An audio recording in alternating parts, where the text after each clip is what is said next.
You ever have one of those days where the silence in your own house feels louder than anything you've ever heard? Where even the sound of your own breath feels like a stranger's? That was me.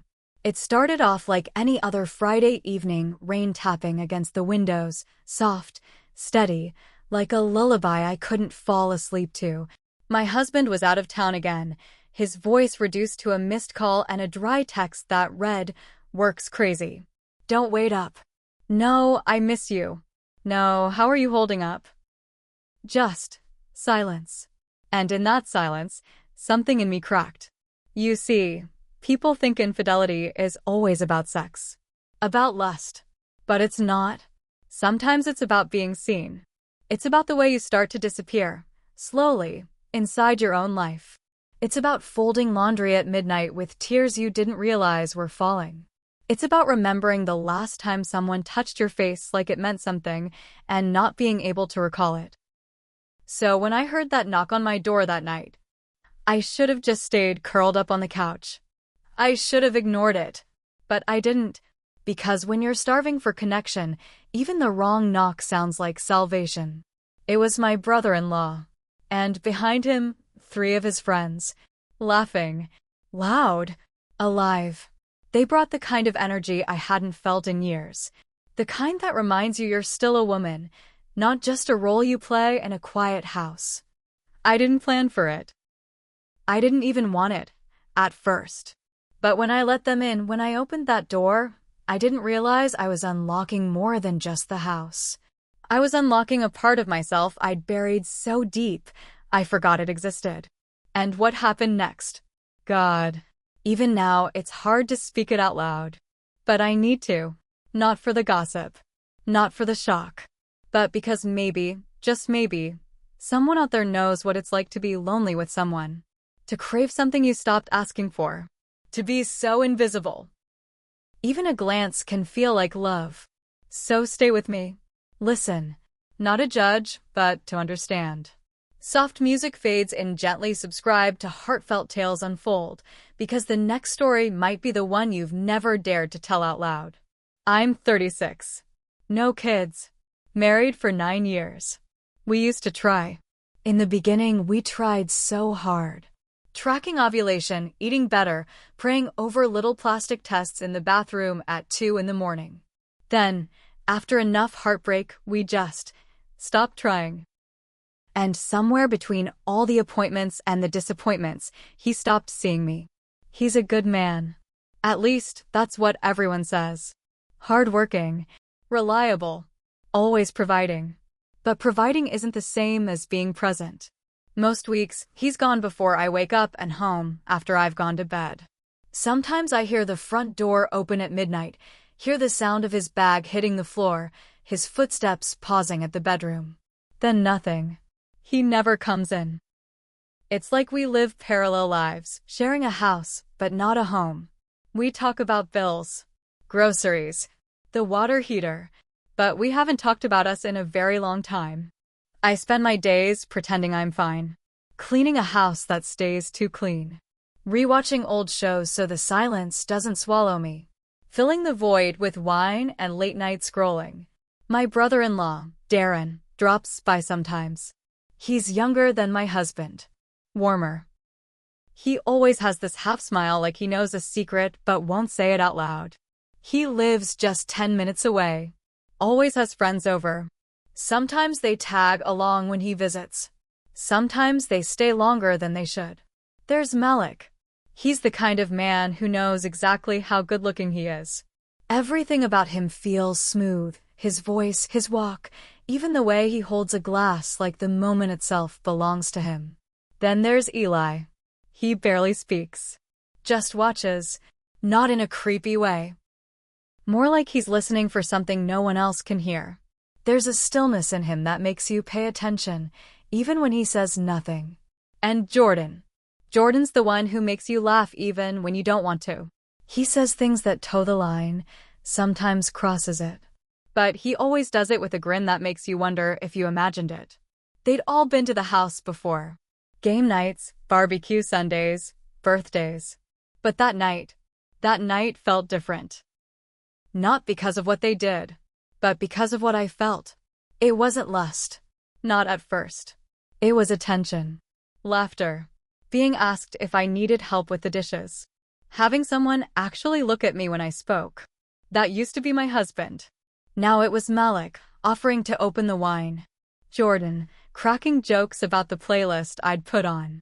Eli, saying nothing, but watching me like I wasn't invisible. I wasn't looking for trouble. I wasn't looking for anything. But I'd forgotten what it felt like to be noticed. And sometimes, when you've gone too long without something, even the smallest drop tastes like a flood. It was a Friday evening. The kind where the sky feels heavy and the air smells like something's about to break. Rain had been threatening all day. You could hear the tension in the wind, restless, tugging at the windows. By 6, the clouds finally gave in. I was in the kitchen, pouring myself a glass of wine when the lights flickered. Twice. I stood still for a moment, listening. Not for thunder, not for the storm, but for the silence. It was the same kind of silence that had been living inside me for months. Then my phone buzzed. It was him. My husband. Flights delayed. Probably won't make it back until Sunday night. Sorry. No follow-up. No, how's your evening? No, wish I was with you. Just facts. Delivered like a business memo. I stared at the screen. Not angry. Not sad. Just empty. It was a kind of loneliness that didn't even sting anymore. It had settled in like furniture. I was about to go upstairs, maybe watch something I'd already seen 100 times just to pass the time, when Darren texted. Games on tonight. Can I bring the boys over? Powers acting up at mine. I stared at the message longer than I should have. It wasn't a big deal. It was just a game. Just a few familiar faces. And maybe I didn't want to be alone in a house that didn't feel like home. So I said yes. 15 minutes later, I heard the knock. When I opened the door, Darren walked in like he belonged there. He always did. Malik followed, flashing that easy grin. Eli nodded, quiet as ever. And Jordan, he came in last, wiping raindrops off his jacket, cracking some joke about me being their lifesaver. They settled in like it was routine. Like this house hadn't been drowning in silence just moments ago. We ordered food. I brought out drinks. They made themselves comfortable. Feet on the coffee table, voices echoing off the walls. I sat at the edge of the couch, pretending not to feel the way Malik's eyes lingered a second too long. I told myself it was nothing. But when he complimented the candle I lit in the corner, the room smells like you, soft, warm, something in me tightened. I turned to say thank you too quickly. Caught Eli's gaze on me from across the room. He didn't look away, didn't smile, just watched. And it wasn't the kind of watching that made you uncomfortable. It was the kind that made you feel seen. Jordan cracked a joke about married women hosting 4 men alone on a rainy night. I laughed. Too loud. Too hard. Even I heard it. Something shifted after that. Not in what they said, but in the air. It was subtle. A brush of tension I couldn't name. The way Malik offered to refill my drink without asking. The way Jordan leaned a little too close when he handed me my plate. The way Eli's eyes never left me, even when he wasn't talking. I told myself it was just the storm. Just the wine. Just my imagination. But somewhere deep down, I knew it wasn't. That night, I couldn't sleep. I laid in bed, staring at the ceiling, listening to the rain tap the windows like a memory trying to get in. The house had gone quiet again, but their voices echoed Jordan's laugh, Malik's low compliments, the silence in Eli's stare. I pulled the blanket up to my chin like it could protect me from the thoughts crawling through my mind. I kept telling myself it was nothing. They were just being friendly. I was just being polite. But my body didn't feel polite. It felt awake. I hadn't felt like that in a long time. Not since before my marriage started slipping into something more like a routine than a relationship. Before I became the woman who watches her husband more than she touches him. I remembered the way Jordan looked at me when I handed him his drink. Like I was a woman. Not a wife. Not someone's responsibility. Just me. And it scared me how good that felt. My phone buzzed on the nightstand. I grabbed it fast, like it was something urgent. It was him. My husband. Flights at 11 a.m. tomorrow. That was it. No, miss you. No, how was your night? Just logistics. Like I was a calendar, not a person. I stared at the screen until it dimmed. Then I turned it face down. I tried to shake it off. Told myself I was being dramatic. That all I wanted was a little attention. That it was harmless. But attention. Attention is dangerous when you've been ignored long enough. It starts to feel like affection. Like affection starts to feel like desire. And desire starts to feel like love. I kept hearing Malik's voice in my head. The room smells like you. Soft. Warm. I kept seeing the way Eli's eyes never left me, like he was studying something fragile. And Jordan's laugh. That laugh made me forget who I was supposed to be. I curled up tighter in bed. Not because I was cold, but because something inside me had shifted. And I knew it. I knew that night wasn't just about company. It was about something deeper. Something I didn't want to name yet. Because if I named it, I'd have to admit it was real. I whispered to myself, if it's so wrong, why did it feel like breathing for the first time in months? Over the next week, they kept coming. At first, it felt casual. Harmless. They'd text Erin, your place or hers? And more often than not, it ended up being mine. They'd show up with takeout, bags of chips, cheap wine or beer. The kind of things that made the evening feel light. Simple. And I let myself believe it was. I played hostess without even realizing I'd started to. Laid out snacks. Lit candles. Put on music that felt warmer. I started wearing softer clothes, dresses I hadn't touched in months, lip gloss I used to wear when we were still in love. I didn't do it for them. At least, that's what I told myself. But I saw the difference. Malik started flirting more openly. Little comments. Damn, you make even sweats look dangerous. Don't let me get used to this, I might never leave. He always said it with a smile, playful, light, but there was a shadow behind his eyes. Something that lingered. Jordan started teasing me one-on-one. He'd wait until the others were laughing about something else, then lean in and whisper something right in my ear. I bet you used to be wild. Or your husband's a lucky man. I hope he knows that. It was never explicit. But it always landed too close to something I'd buried. And Eli. Eli just watched. Always watching. He'd speak in pieces, soft, short words, but the way he looked at me, it made everything else feel louder. One night, after they left, I found a small folded napkin under my coaster. I thought it was just trash. But when I opened it, there was one sentence, written in block letters. You deserve to feel again. No name. No explanation. But I didn't need one. I knew it was him. And I didn't throw it away. I pressed it between the pages of a book and hid it in the nightstand like it was something sacred. A few nights later, Malik offered to help clean up after dinner. The others were still in the living room. We ended up in the kitchen, too close, too quiet. I handed him a dish and our fingers touched. Just that. But it was enough to freeze me in place. He didn't move away. Didn't laugh it off. He just looked at me and said, "You ever wonder what it'd feel like to start over?" I didn't answer. I couldn't. Because the truth was that I had. More times than I wanted to admit. And then, one night, Jordan stayed late. Everyone else had gone. He lingered on the couch while I gathered empty glasses. He stood up, walked to the door, then paused. Turned around. "You're not what I expected," he said. His voice was quiet now. No jokes. No smile. "I thought you'd be cold. Or stuck up. But you're something else." He didn't wait for me to respond. Just left. And I stood there, door still open, heart pounding like I'd just done something wrong even though I hadn't. Not yet. But everything, every moment, felt like we were getting closer to a line that none of us were ready to talk about, but we all knew was there. The tension wrapped itself around the house.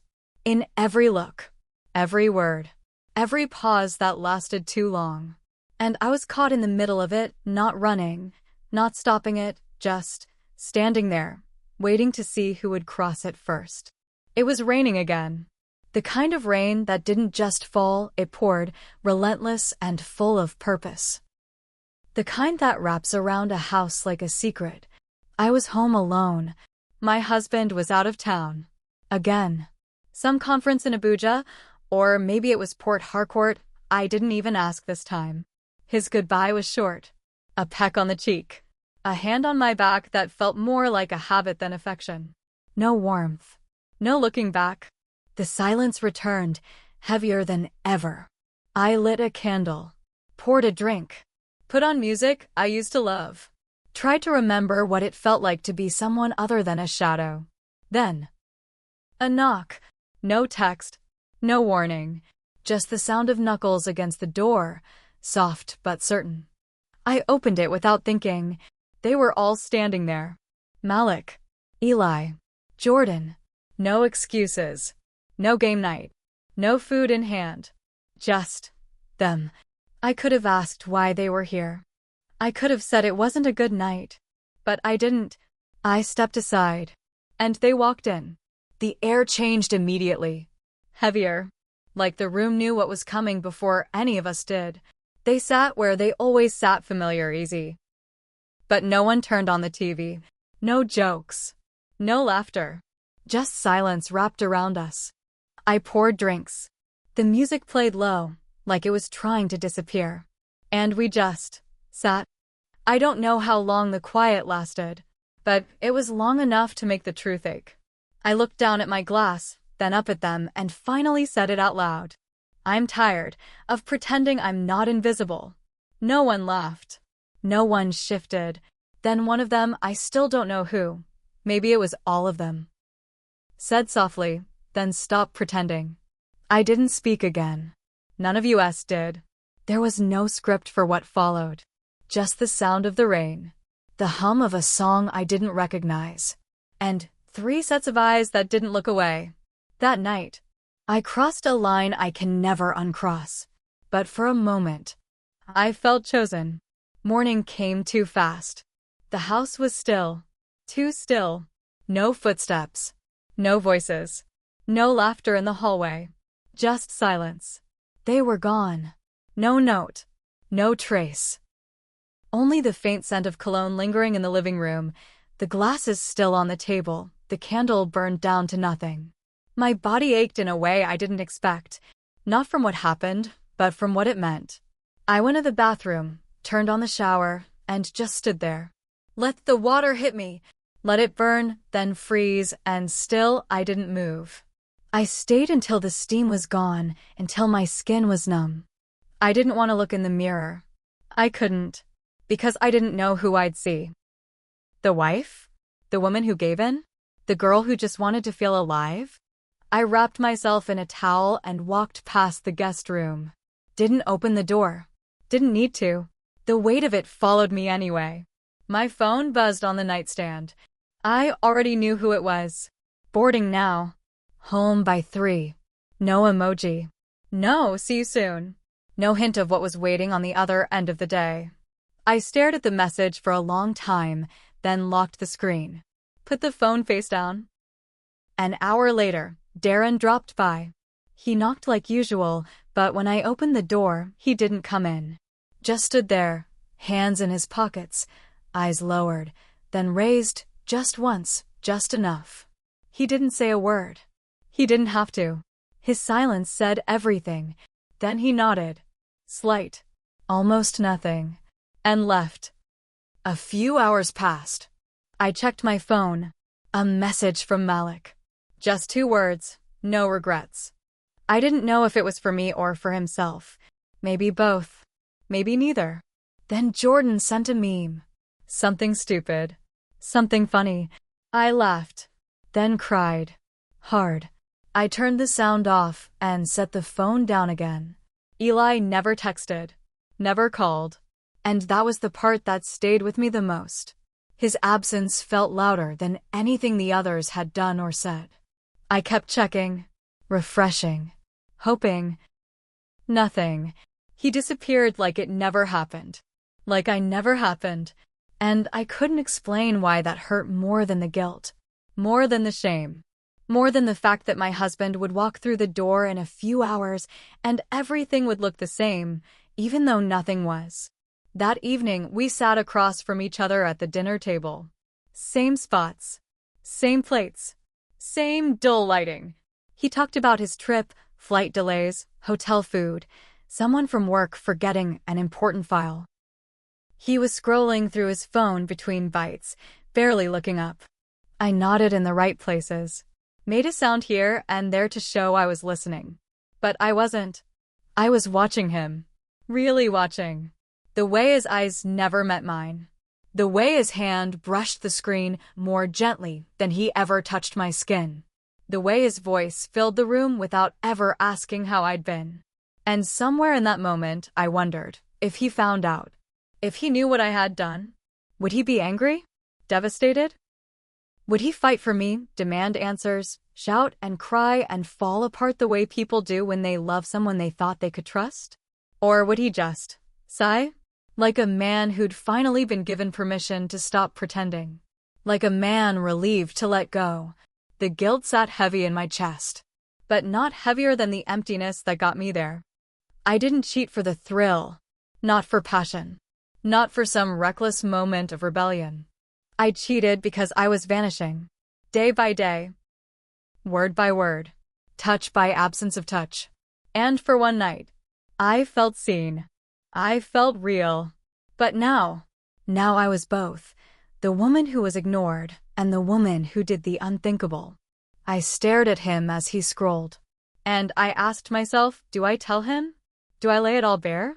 Rip apart the fabric we've managed to keep stitched together by habit and silence? But I already knew the answer. Because he didn't notice the tremble in my hand. He didn't see the tears sitting just behind my eyes. He didn't ask why I was so quiet. So I didn't speak. I just chewed slowly, swallowed carefully, and let the silence sit between us like a guest we were both too tired to acknowledge. Because sometimes, the hardest confessions are the ones you keep. Have you ever let something in, knowing full well it could ruin everything? Not because you wanted chaos, but because you were tired of feeling like a ghost in your own life? I ask myself that every day now. Was I wrong for wanting to be seen? For craving connection, for needing to feel like I still mattered? Or was I just human? Flawed, lonely, reaching for something that felt like love, even if it wasn't. Maybe you've been there. Maybe you're there. Sitting across from someone who hasn't really seen you in years, waiting for a kind word that never comes, dressing up wounds you've never had the space to name. If you have, if you've ever made a choice you can't explain but couldn't stop, tell me. Tell me your truth. Tell me what it felt like. Because I can't be the only one holding a story that won't let go. Left speech bubble, leave your thoughts in the comments. Your regrets. Your what-ifs. Your it only happened once. I read every single one. And if this story touched something deep inside you, even the part you don't talk about, like this story, subscribe to Heartfelt Tales Unfold, where we expose the truths that live in the shadows of silence. Tap the bell. Because the next story might echo the secrets you've never said out loud. Some betrayals don't shout. They whisper. They hide in small moments, a glance held too long. A conversation you play over in your head. The warmth of a laugh that made you feel like you again. What happened that night didn't destroy my marriage, but it destroyed a version of me, the one who thought silence was safer than honesty, the one who believed loyalty was a straight line. Now I know better. Now I know that some doors should never be opened, because not everything that knocks deserves to come in. And sometimes, when you think you're letting in relief, you're really just letting in another kind of ache. Sometimes, you're not opening a door. You're opening a wound.